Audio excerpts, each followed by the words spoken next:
বিএনপির ভুল বলতে মানে আমার আকাঙ্ক্ষা পূরণ হয়নি যে জায়গাগুলোতে, সেগুলোকে আমি বলছি যে হুম, আমার দৃষ্টিতে মনে হয়েছিল যা করতে পারতো, যেটা হয়নি, হুম, হুম, সেই টুকু জায়গাটা আমি অ্যাড্রেস করতে পারি। হুম, হুম, আমার মনে হয়েছিল গণ অভ্যুত্থানের পক্ষের শক্তি যারা, তাদের মধ্যে যারা তুলনামূলকভাবে ধর্মভিত্তিক রাজনীতি করে, কেউ কেউ মধ্যপন্থার রাজনীতি করে, কেউ বাম ঘরানার রাজনীতি করে।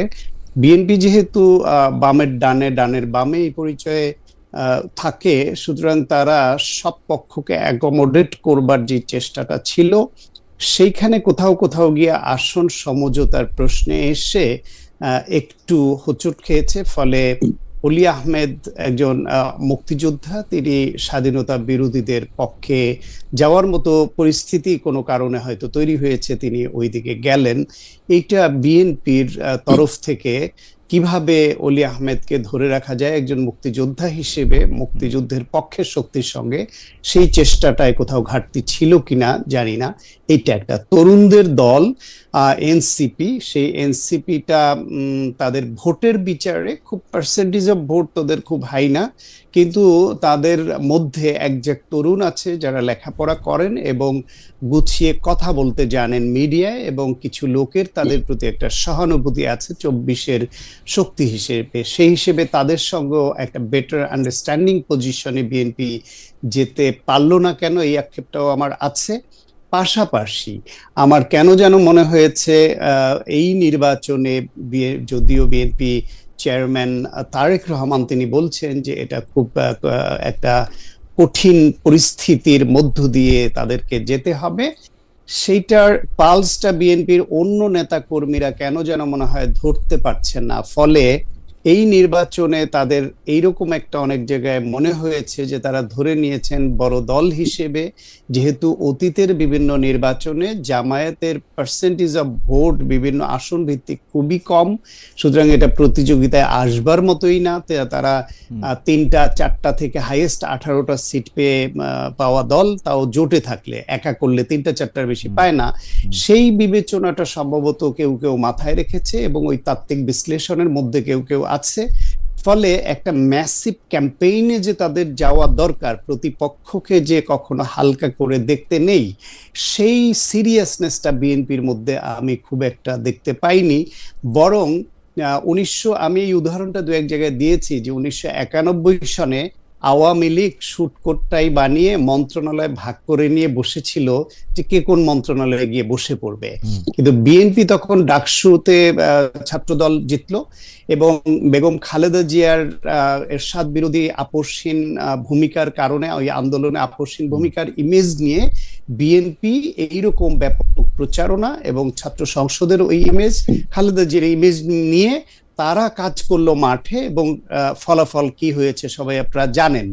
তো এইবার বরং আপনি বাংলাদেশের রাজনীতিতে প্রচারণায় কৌশল অপকৌশল, প্রচার অপপ্রচার সবই চলে, এক এক সময় এক এক রকম হাইপ তুলে এক একটা দল। হুম। জামায়াত ইসলাম এরকম ধরেন ধরেন কেউ কেউ লোকালি ভেস্তের টিকিট বিক্রি করছে, কেউ তারা হ্যাঁ, না এইদিকে কিন্তু বিদেশিদের সঙ্গে আমরা বসলে বলছে। ডক্টর সাহেব, আমরা এই প্রসঙ্গে পরে আসবো, কিন্তু আপনার কথা থেকে নিয়ে আমি একটু ছোট করে এই পর্যায়ে শুধু আপনাকে জানতে চাই, আপনি বলতেছিলেন যে বিএনপি এমন একটা দল যারা ডানের বামে থাকে, বামের ডানে থাকে, অর্থসেন্ট্রিস্ট, কিন্তু এই মানে 2024-এর 5 আগস্টের পরে বিএনপির ভূমিকা নিয়ে আপনারা যারা একই রকম কথা বলছেন, কোনো দর্শক আমাকে জানতে চেয়েছেন যে মানে নতুন নতুন মুখকে আমরা এখন দেখি, কিন্তু আপনারা তো পুরনো মানে টক শোতে, কিন্তু আমরা তো পুরনো মুখ হিসেবে আপনাকে আসলে 20 বছর ধরে, 15-16 বছর ধরে টক শোতে নিয়মিত দেখতেছি। মজার ব্যাপার হচ্ছে, প্রশ্নটা করতে চাইছি এখানে, আপনারা একই রকম কথা এইবার যখন বলছেন 1971 মুক্তিযুদ্ধ, এবং কিছু ক্ষেত্রে আপনাদেরকে মনে হচ্ছে আপনারা যেন সেন্টার রাইট বিএনপিকে টেনে রাইটকে লেফট মানে মানে লেফটিস্ট রাইট মানে রাইটটাকে লেফটে নিয়ে যেতে চাচ্ছেন, একটু বাম ধারার রাইটে যেতে চাচ্ছেন, তত আপনাদের ভোট কমছে। আপনারা যত বেশি মুক্তিযুদ্ধের কথা বলছেন, যত বেশি জামায়াতকে রাজাকার বলতেছেন, যত বেশি জামায়াতের ধর্মনিরপেক্ষ রাজনীতির কথা বলতেছেন, তত আপনাদের ভোট কমতেছে। আপনাদের বলতে মানে বিএনপির ভোট কমতেছে। তো এই ব্যাপারটার সাথে আপনি একমত কিনা? যদি ভোট কমেও তারপরও আপনি আপনার সেই বক্তব্যে কনসিস্টেন্টই থেকে যাবেন কিনা? আমার মনে হয় ভোট কমছে কিনা সেটা ভোট হলে বোঝা যাবে, এক। দুই হলো, ভোট কমার পেছনে তো অনেকগুলো উপাদান কাজ করবে, বাড়লেও তার পিছনে অনেকগুলো উপাদান কাজ করবে। বরং বিএনপি তো শুধু ৭১ নিয়ে পড়ে থাকবে এমন দলও নয়, এবং সেটা উচিত নয়, সেটা করছেও না। আমি বরং বিএনপিকে দেখি, বা যারা বিএনপির পক্ষে কথা বলেন বা বিএনপির নীতি নির্ধারক পর্যায়ে যখন তারা থাকেন, আলাপ হয় যে আমি যে বিএনপিকে সমর্থন করি এটা অনেকটা শর্ত সাপেক্ষ সমর্থন, এবং এই শর্ত সাপেক্ষ সমর্থন বিএনপিকে অনেকেই করে। সেই শর্তগুলি কি? আপনি যদি বাংলাদেশের রাজনৈতিক পট পরিবর্তনের যে গুরুত্বপূর্ণ বাঁকগুলি বিশ্লেষণ করেন, গুরুত্বপূর্ণ ইভেন্টগুলি দেখেন, তাহলে বাংলাদেশের জন্ম থেকে শুরু করে বাংলাদেশের জন্ম একটা স্বাধীনতা যুদ্ধ, সেইখানে বিএনপি মুক্তিযুদ্ধের পক্ষের শক্তি, আওয়ামী লীগও রাজনৈতিক দল হিসেবে মুক্তিযুদ্ধের পক্ষের শক্তি ছিল, কিন্তু জামায়াত ছিল মুক্তিযুদ্ধের বিরোধী শক্তি এবং গণহত্যার অভিযুক্ত শক্তি।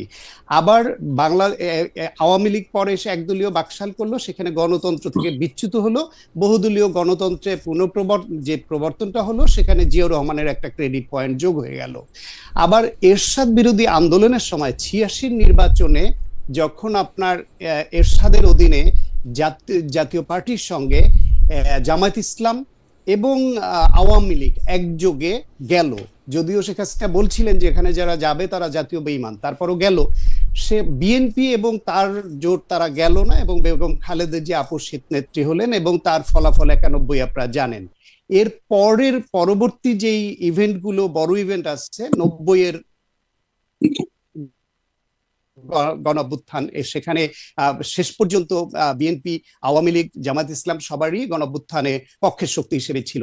২৪-এ এসে আবার আপনি দেখবেন যে আওয়ামী লীগ ৭১ সনে যে মুক্তিযুদ্ধের পক্ষের শক্তি যারা, তারা এসে গণহত্যাকারীর ভূমিকায় অবতীর্ণ হলো, আর জামায়াত ইসলাম আবার এইখানে গণঅভ্যুত্থানের পক্ষের শক্তি হলো, আর বিএনপি অ্যাজ ইউজুয়াল আগের মতোই গণতন্ত্রের পক্ষের শক্তি হিসেবে এই গণঅভ্যুত্থানের পক্ষের শক্তি হলো। এখন এই যে ৭১, ৮৬ বা এরশাদ বিরোধী আন্দোলন, ৯০-এর গণঅভ্যুত্থান, ২৪-এর গণঅভ্যুত্থান, এই উপাদানগুলি দেখলে আপনি দেখবেন, কিংবা ৭৫ পরবর্তী পট পরিবর্তনে সংবাদ মাধ্যমের স্বাধীনতা এবং গণতন্ত্র উত্তরণ, সব জায়গায় আপনি দেখবেন বিএনপির এই রাজনৈতিক ইভেন্টগুলোকে, হিস্টোরিক্যাল ইভেন্টগুলোতে কন্টিনিউয়াসলি একটা পজিটিভ রোল ছিল। আর আওয়ামী লীগ যদি এখনো নিষিদ্ধ, তাদের এক সময় পজিটিভ ছিল, আবার নেগেটিভ ছিল, আর জামাতের এক সময় গণহত্যাকারীর অভিযুক্ত, আবার এইবার এসে গণঅভ্যুত্থানের পক্ষের। ফলে আমি যদি বাংলাদেশের রাজনৈতিক ইতিহাস পর্যালোচনা করি, এই সিদ্ধান্তে আসি যে এই যে শর্তগুলো ম্যাচ করে বিএনপি যাতে এ থেকে বিচ্যুত না হয়, সেখানে শুধু ৭১-কে আমরা স্টিক করতে চাই না। ৭১ আপনি একদম খুবই জোরালো ভাষা বলছেন, কিন্তু আপনার কাছে কি মনে হয় না যে বিএনপি একটি খুবই সুবিধাবাদী দল? কারণ ২০০১ সালের নির্বাচনের আগে যে ৪ দলীয় জোটের ঘোষণাপত্র, সেটি আমি পড়তেছিলাম, সেই ৪ দলীয় ঘোষণাপত্রের মধ্যে কিন্তু আপনাদের কখনো মনে হয় নাই জামায়াতে ইসলামী যুদ্ধ অপরাধী। আপনাদের কিন্তু একবারের জন্য মনে হয় নাই যে জামায়াতে ইসলামী ৭১-এর গণহত্যার সামিল করছে। এইবারও যদি জামায়াত, এইবার কিন্তু বিএনপি জামায়াতকে বাইর করে নাই, জামায়াত বিএনপি থেকে বাইর হয়ে গেছে, যদি থাকতো তাহলে আপনাদের কোনো অসুবিধা হইতো না। কিন্তু না, ওকে, আমরা একটু পরে আসি, আমরা একটু অ্যাডভোকেট রাসেলকে শুনে আসি, নাকি আপনি ১ মিনিট বলবেন? হ্যাঁ, কিন্তু আমার কাছে মনে হয় যে বিএনপি খুবই, আমি আমার কথাটা বলে রেখে, আমার কাছে মনে হয় যে বিএনপি খুবই সুবিধাবাদী দল। এখন এসে জামাতের যেই দোষগুলি তারা বাইর করতেছে, সেই দোষগুলি তো অতীতের দোষ। তারপরে তো মানে যদি দোষও হয়, তারপরে তো বিএনপি তাকে ভালোবাসতে কোনো অসুবিধা হয় নাই। আপনার প্রশ্নটা আমি তুলে রাখলাম, এর পরের সময় আপনি সুযোগ জি আমি আপনাকে প্রশ্ন ছাড়াই আপনি এটি শুরু করেন। ইন দ্য মিন টাইম আমি এই যে লিফলেটটা দেখতেছিলাম, যেখানে মধ্যে খুব খুশি বেগম খালেদা জিয়াকে এবং জনাব মতিউর রহমান নিজামীকে ৪ দলীয় জোট ঘোষণার সময়, সেটি আমরা দেখতে পাচ্ছিলাম। যাই হোক, আমি একটু জনাব অ্যাডভোকেট আল মামুন রাসেলের কাছে একটু আসতে চাই। অ্যাডভোকেট রাসেল, আমি জামায়াতের আমিরের ভেরিফাইড ফেসবুক পোস্টে, জনাব ডক্টর শফিকুর রহমানের ফেসবুক পোস্ট থেকে আমি একটু পড়ে শোনাই। সম্প্রতি লক্ষ্য করেছি কেউ জামাতে ইসলামের প্রতি সংহতি ও সহানুভূতি দেখাতে গিয়ে ভাতৃপ্রতিম সংগঠন ইসলামী আন্দোলন বাংলাদেশের ব্যাপারে অনাকাঙ্ক্ষিত বিভ্রান্তিমূলক বিভিন্ন মন্তব্য ও লেখালেখি সামাজিক যোগাযোগ মাধ্যমে শুরু করেছেন। আপনাদের প্রতি সবিনয় অনুরোধ রাখতে চাই, সত্যিই যদি আপনারা জামাত ইসলামীকে ভালোবাসেন তাহলে অনাকাঙ্ক্ষিত এই ধরনের সকল কাজ থেকে অবশ্যই বিরত থাকবেন। জামায়াতের মন মতো না হলে সোশ্যাল মিডিয়ায় যে ক্রমাগত আক্রমণ, এবং সেই আক্রমণের মধ্যে কোনো শালীনতা, কোনো ধরনের যুক্তি, কিচ্ছু ধার না ধারা, এইটাকে আপনি কিভাবে দেখেন, এবং জামায়াতের আমিরের পর অনুরোধের পর এইটা আসলে থামবে কিনা? অ্যাডভোকেট রাসেল। জি, অসংখ্য ধন্যবাদ খালিদ ভাই এই চমৎকার প্রয়াসে আমাকে যুক্ত করার জন্য। সাথে আমার সহ প্যানেলিস্ট সাখাওয়াত ভাইকেও ধন্যবাদ জানাচ্ছি, এবং ঠিকানার যারা দর্শক আছে তাদেরকেও অগ্রিম শুভেচ্ছা জানাচ্ছি। প্রথম কথা হচ্ছে খালিদ ভাই, আমি আসলে এটা আমাদের বাংলাদেশের কেন যেন একটা অপসংস্কৃতিতে পরিণত হয়েছে। আপনি শুধু বললেন যে জামাতের বিপক্ষ লিখলে মানুষ গালাগালি করে। আপনি আমার পেজে, আমি যে টকশোগুলোতে রিসেন্টলি টকশোগুলোতে আমি যাচ্ছি, আপনি আমার পেজে দেখবেন মানে শত শত, মানে আমি এমন কমেন্ট আমি নিজেও নিতে পারি না। আমাকে রাজাকারের বাচ্চা, পুরোপুরি রাজাকার, এ মা ধরে বাবা ধরে। এখন আমি এগুলোকে আসলে মানে বাংলাদেশে একটা অপসংস্কৃতিতে পরিণত হয়েছে। আমি আমি এটা এটা বলছি না তারা গালি দিলে আমি তাকে গালি দিতে হবে। কেউ আমার কুকুর আমাকে কামড় দিবে জন্য আমি কুকুরকে কামড় দেবো, আমি এটা কখনো বিশ্বাস করি না। এবং জামাত থেকে আমরা সবসময় এটা বিশ্বাস করি, যারা ইসলামকে ওন করে তাদের জন্য কিন্তু আল্লাহ তাআলা প্রত্যেকটা জায়গায় বলেছে, এবং সূরা আসরের মধ্যে বলেছে যে নিশ্চয় ক্ষতির মধ্যে তারাই, ওয়াল আসরে, সময়ের কসম, ক্ষতির মধ্যে তারাই আছে যারা ধৈর্য ধারণ করেছে তারা ছাড়া, এবং কল্যাণের পথে মানুষকে ডেকেছে। মানে আপনি ধৈর্য ধারণ করলে আপনি ক্ষতির মধ্যে নেই, এটা আল্লাহ তাআলা একবারে কসম দিয়ে আল্লাহ তাআলা বলেছে। কিন্তু এটা কি, তার মানে যারা ইসলামকে ওন করে, এটা কি জামাত ইসলামে প্র্যাকটিস করা হয়? না না না, আমি আপনাকে হলপ করে বলতে পারি, যারা জামাতের কিছু আছে, জামাতের সাপোর্টার আছে, কিছু আছে জামাতের সাপোর্টার আছে পছন্দ করে, আর কিছু আছে হচ্ছে জামাতের একবারে সরাসরি। জামাতের কিছু আপনি ম্যান পাওয়ারে কিছু ক্যাটাগরিজ আছে, আপনি কর্মী, তাদের হচ্ছে রোকন, কিছু ক্যাটাগরিজ আছে। আমি মনে করি কোনো দায়িত্বশীল জায়গা থেকে কেউ কখনো এটা করে না। যারা পার্সোনালি পছন্দ করে, আসলে আমি একটা কথা বলি খালিদ ভাই, জামাতের ব্যাপারটা হচ্ছে, জামাতের একটা কালেকটিভ হ্যাপিনেস আছে, একটা কালেকটিভ সরোনেস আছে। মানে জামাতের যারা জনশক্তিরা, তারা যদি একজনে আপনি দেখবেন জামাতের এই রিসেন্টলি গুম কমিশনে একটা আসছে যে জামাতের সবচেয়ে বেশি গুম হয়েছে, কিন্তু সবচেয়ে বেশি ফেরত আসছে।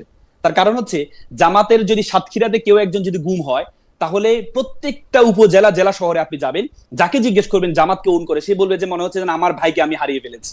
মানে প্রতিবারটা এত বেশি জোরালো হয়। তার মানে তাদের যে কালেকটিভ হ্যাপিনেসটা একরকম, আবার কালেকটিভ সরোনেস, এই যে কেউ শহীদ হলে সে মনে করে নিজের ভাইকে হারিয়ে ফেলেছে, আবার কাউকে এতে তো কোনো সমস্যা নাই। কিন্তু আমার সমস্যা হচ্ছে কালেকটিভ মিথ্যা কথা বলায়, কালেকটিভ যে জিনিসটা করা হয় না সেই জিনিসটা তারা আরোপ করায়। আমি দেখি যে এই জিনিসটা, মানে আমাকে যদি আপনি রেটিং করতে বলেন, আওয়ামী লীগ ওইগুলি করেছে, এনসিপি ওইগুলি করেছে, জামায়াত ইসলামী সবচেয়ে বেশি করেছে। আমি আমি আমি আমি আমি আমি আপনাকে শুরুতেই বলেছি, জামাত ইসলামের যখন আনন্দিত হয় সবাই মনে করে, আমি সাপোজ জামাত ইসলাম এবার এই নতুন বাংলাদেশে আমরা দেখেছি যত বড় বড় পোস্ট গুলো আছে, হ্যাঁ, যেমন আমাদের সুপ্রিম কোর্টের বারে সহকারী অ্যাটর্নি জেনারেল বা 150 জন আমরা দেখেছি, তার মধ্যে হয়তো 10 জন থেকে 12 জন হচ্ছে জামাতের, আর বেশিরভাগই বিএনপির। কিন্তু বিএনপির যদি কোনো কিছু মানে অ্যাচিভমেন্ট হয়, তাহলে তারা মনে করে পার্সোনালি আমি অ্যাচিভ করেছি। আর জামাতের যদি কোনো একজন সমর্থক যদি অ্যাচিভমেন্ট কোনো কিছু করে, তাহলে প্রত্যেকেই মনে করে যে আমি, এটা আনন্দটা আমার। এই জন্য জামাতের এই আনন্দের দিক থেকে তারা হচ্ছে কালেকটিভ হ্যাপিনেস, আবার হচ্ছে দুঃখের দিক থেকে তারা কেউ একজন ভাই আহত।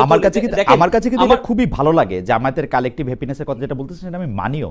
কালেকটিভ সরনেসের কথা যেটা, মানে দুঃখের কথা যেটা আপনি বলতেছেন, সেইটাও আমি মানি। আমি আবারও বলি, মানে এতে তো কোনো সমস্যা নাই। কিন্তু আমরা যখন জামায়াতের আমিরের সাথে কথা বলি, আমরা যখন আপনার সাথে কথা বলি, তখন আমরা একরকম প্রকাশ এবং প্রচার পাই। যখন আমরা দেখি যে আপনাদের বিপক্ষে কোনো কথা বললে এই আক্রমণটা কিভাবে আসে, সেইটা আমাদের আরেকটা এটা খালিদ ভাই, এটা কিন্তু সবার ক্ষেত্রে। আজকে আপনি যদি আজকের এই শোতে আমি বিএনপির বিরুদ্ধে যতগুলো কথা বলবো, যারা বিএনপির ম্যান পাওয়ার আছে, যদিও ওনারা অন্য কাজে ব্যস্ত, যদি সোশ্যাল মিডিয়া অথবা হচ্ছে যে ভালো কাজগুলো টক শো দেখায়, এত সময় কিন্তু বিএনপির লোকজনের বা বিএনপির ম্যান পাওয়ারের কিন্তু এত সময় নেই। কিন্তু জামাতের এই জায়গাটা ঠিক আছে, তারা হচ্ছে এই যে খালিদ ভাইয়ের একটা টক শো, এই টক শোতে অনেক কিছু শিখতে পারবো, অনেক কিছু সমালোচনা, সংযোজন, বিয়োজন হবে, আমার জ্ঞানের গভীরতা বাড়বে, এই জন্য যে আসে, এটাকে আপনি তো সাধুবাদ জানানো উচিত যে তারা। আমি আপনাকে পড়ে শোনাই। শহীদুল ওনার নাম। কেউ আপনাকে বকা দিলে তাকে জামায়াত মনে করেন, এটা একটা স্বপ্নদোষের মতো না ভাই।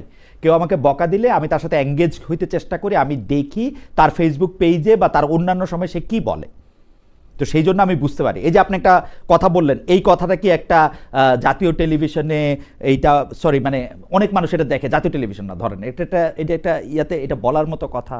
আমি এগুলি প্রত্যেকটা কথায় আমি এটা বলতে পারি আপনাকে, এটা আমি বললাম। কেউ আমাকে বকা দিলে আমি তাকে জামাত মনে করি, ব্যাপারটা এরকম না। একদম জামাতের নাম ধরেই, জামাতের কর্মীরাই, জামায়াতের লোকরাই দেয়, আমি এটা দেখেও দেখছি। অনেকে বলে কি, আমি বলি অ্যাডভোকেট হেলাল, আমি বলি অনেকে বলে যে এটা বট বাহিনী করছে, কিন্তু বট বাহিনী বলে কিন্তু কিছু নাই। প্রত্যেকটা বটের পিছনে একটা মানুষ আছে না, একটা মানুষ থাকে, মানুষ আছে, অবশ্যই অবশ্যই অবশ্যই। এখন বিষয়টা হচ্ছে আসলে আমরা মানুষকে